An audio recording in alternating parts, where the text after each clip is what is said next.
ED, जांच agency और तमाम न्यूज चैनल्स रिपोर्ट की मानी तो प्रत्येक दिन झारखंड राज्य में 1000 अवैध गाड़ियों का निकासी होता है।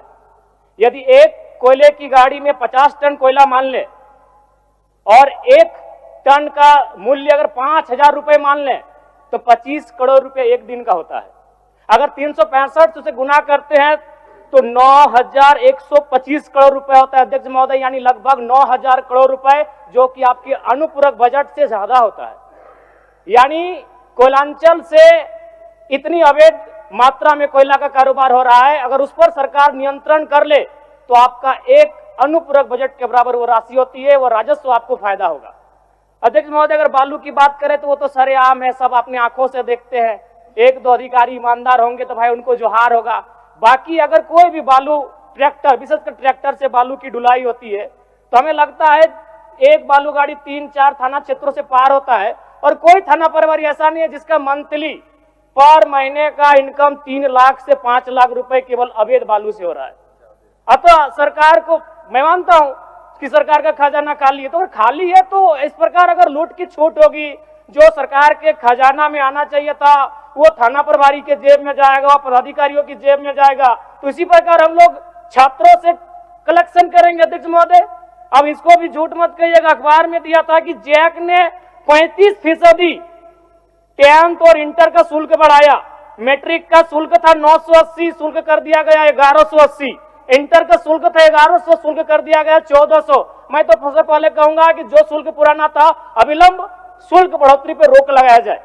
अध्यक्ष महोदय, आज छात्रवृत्ति नहीं मिला है छात्रों को। आज राज्य सरकार और केंद्र पक्ष वाले यानी विपक्ष वाले एक दूसरे पे दोषारोपण कर रहे हैं। इस दोषारोपण के बीच इस राज्य का भविष्य क्यों उलझेगा अध्यक्ष महोदय? आज 2 वर्षों से छात्रवृत्ति नहीं मिल पाई है, इसका निराकरण होना चाहिए। और बिल्कुल बड़े शर्म और दुर्भाग्य की बात है कि जिस राज्य का युवा, जिस राज्य का भविष्य स्कॉलरशिप नहीं मिलने से परेशान है, हताश है, उस राज्य के विधायक 4 करोड़ 32 लाख के आवास में रहेंगे। ये कितना बड़ा दुर्भाग्य की बात है। आज आंदोलनकारी लगातार अपनी आवाज को बुलंद कर रहे हैं, जिन्होंने अपने लहू से इस राज्य को सींचा, अपने खून से इस राज्य को बनाया, आज जो 3500 का पेंशन प्राप्त कर रहे हैं। और जिस राज्य के मंत्री 6 करोड़ के आवास में रहेंगे और उस राज्य के आंदोलनकारी सम्मान नहीं पाएंगे जिन्होंने लहू से राज्य बनाया है, यह अभी दुर्भाग्य का विषय।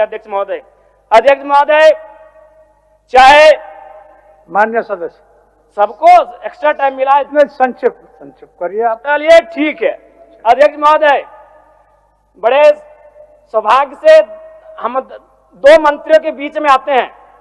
32 और 34 दोनों साथ बैठे हैं, हमेशा यूं ही साथ बैठे हैं, हमारी शुभकामनाएं। एक ही कुर्सी में बैठे हैं और दोनों के बीच हम आते हैं 33। एक बार भी मंत्री महोदय मेरे विधानसभा में गए नहीं। क्यों नहीं गए? योजना ही नहीं है, इनका दोष नहीं है। मेरे विधानसभा में कोई नई योजना, किसी के विधानसभा में मंत्री पद का कार्य क्या है? सिर्फ अपना विधानसभा नहीं होता है, कम से कम साल भर हो चुका है। एक विधानसभा तो इनको विजिट करना चाहिए था, अपने पड़ोस के जिले को तो विजिट करना चाहिए था। तो ये तो सच्चाई है अध्यक्ष महोदय। दूसरी बात, आलिम फाजिल की परीक्षा जैक द्वारा संचालित होती है, किंतु वर्तमान में सहायक आचार्य की नियुक्ति में प्रमाण पत्र की वैधता को खत्म कर दिया गया है। और सबसे महत्वपूर्ण बात अध्यक्ष महोदय, जैसा कि अखबार के माध्यम से हम सभी ने पढ़ा कि विभाग सवालों का उत्तर नहीं दे रहा है। अध्यक्ष महोदय, शून्यकाल में कल रात्रि 12 बजे नीरा मैडम और मंगल कालिंद्रा का झगड़ा हो गया। एक दिन राजा साहब और हमारी गाड़ी का टक्कर हो जाता, इतना रफ्तार में आए, बोले कि राजा साहब को तो शून्यकाल डालने नहीं देंगे, इनसे पहले हम जाएंगे।